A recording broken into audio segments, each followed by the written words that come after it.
ለኸይር ነው። ወላሂ ለኸይር ነው። ነቢ ኢብራሂም አለይሂ ሰላም በእድሜያቸው ማምሻ ላይ ያገኙትን ልጃቸውን እስማኤልን አልሐምዱሊላሂ አለዚ ዐለል ኪበሪ እስማኤል ብለው ያመሰገኑበትን ልጃቸውን አላህ ሱብሓነሁ ወተዓላ ከሐጀራ ጋር እልም ያለ በረሃ ላይ ትታቸው ሂድ አላቸው።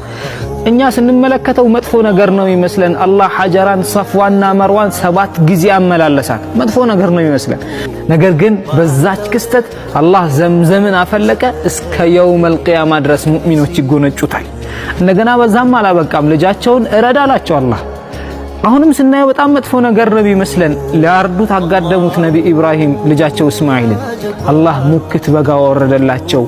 በዛች ዕለት በአረፋ ዕለት ምስኪኖች ከሀብታሞች እኩል ስጋቸውን በልተው ደስ ብሏቸው እንዲውሉ አደረገ። አላህ ኡዱሂያ እንደነገገ ለኸይር ወላሂ ለኸይር ነው። ግድ የለህም። አላሁ ያ ጀባሩ